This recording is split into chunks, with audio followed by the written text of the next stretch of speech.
There's two texts. One is from Elizabeth Cole and Zakia Luna, and the other is another one from Anna Carastathis. They're both fairly similar in terms of what they're talking about. And it's going to be a kind of a general sort of wrap-up point, I guess, where we turn our attention away from more theoretical issues to the realm of practice and just sort of see how some of these things get cashed out there, which is really where it ultimately counts. At least I would think so. So the main thing they're both thinking about are like the relation between questions of identity, say who one is, and questions of political organizing, that is to say, kind of with whom does one organize, or with whom does one form alliances. So this is a basic, or the general question of coalitions. That's the term that's typically used. We form coalitions, that is to say, forms of political organization that cross various kinds of differences in terms of identity.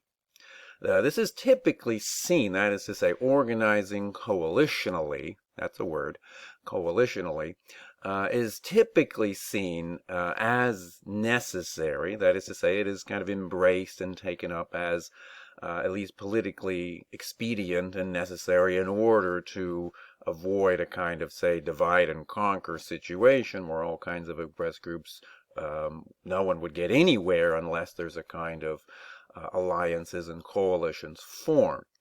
The thing is, at the same time, there's often a feeling among many people, so that even if they accept coalitions in that politically necessary sense, they might do so sort of grudgingly, in the sense that it might be better or would seem to be preferable somehow if political organization could occur along existing lines of identity, if for no other reason than it just sort of seems more motivationally strong, say, to organize in that way where your issues are just your issues and they're not sort of mixed in with other people's issues, which aren't always the same issues, and sometimes there's even conflicts or tensions, and a lot of that extra negotiation is something that many people, outwardly or just inwardly, they just might feel, well, gosh, it would be better if we didn't have to do that. We might recognize that we do have to, given the way things are in the world, if we want to get anything done.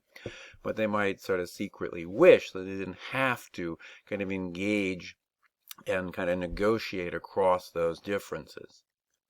But that's basically the thought that both, Cole and Luna and Carastathis, in with slightly different emphases and so on, they both push back on that idea, basically claiming there's something really mistaken about that view.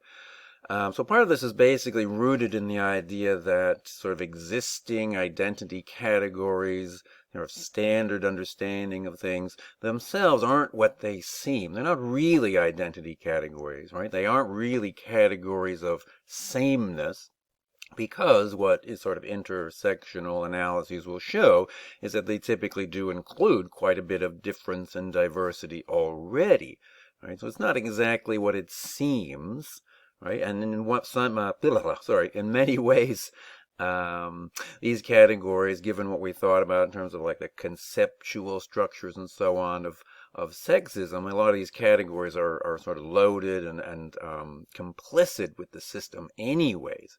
So what all of these authors here are pushing for is trying to see that actually a more genuine, or say authentic, identity can be realized exactly when, right, we start sort of acting on the basis of our, of experiences of oppression and of multiple oppression, and locating others and working alongside others, basically in those coalitional contexts.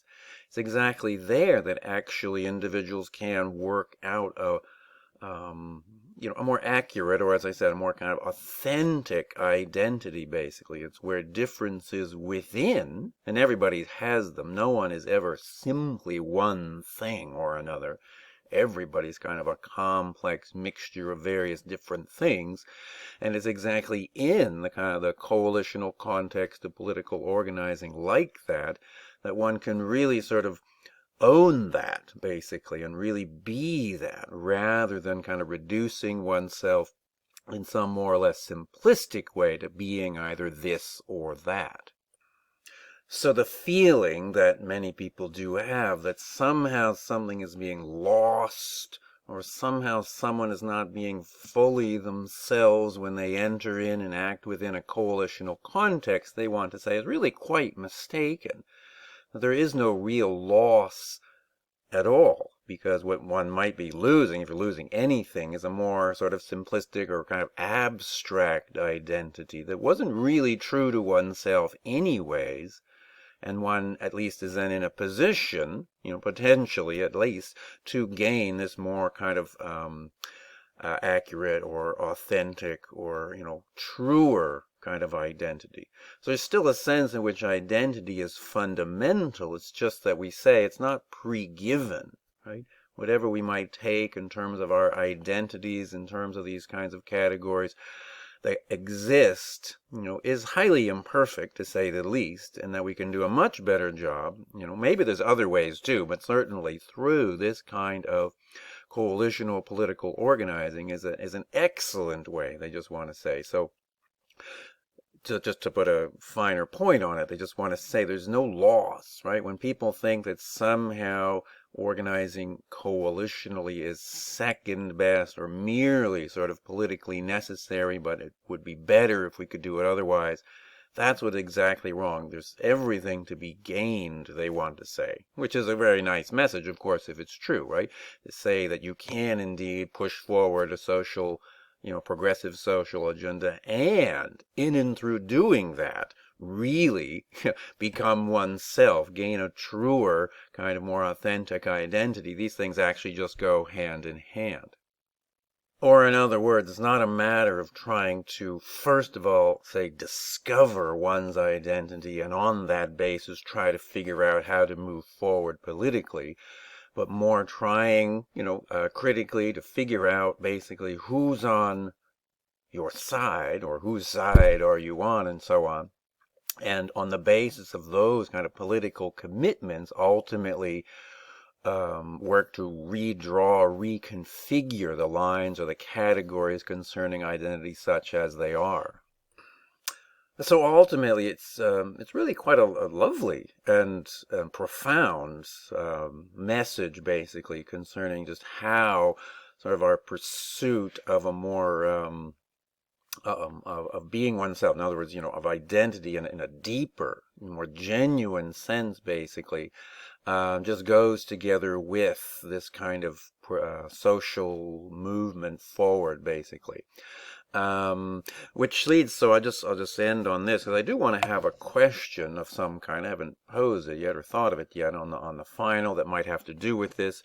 It's a line that Carastathis quotes from some others, which says, "Differences within us can enable radical alliances among us." Really encapsulates it well. It probably takes some thought, try to unpack that, but I think that would time well spent, definitely effort that would repay itself in terms of thinking about that and trying to whatever, wrap your heads kind of around what is at least being intended there, what's being said there. If you agree or disagree, that's another question, but at least to kind of see what is at issue here, that's certainly a good way, just to focus on that line that comes from Carastathis.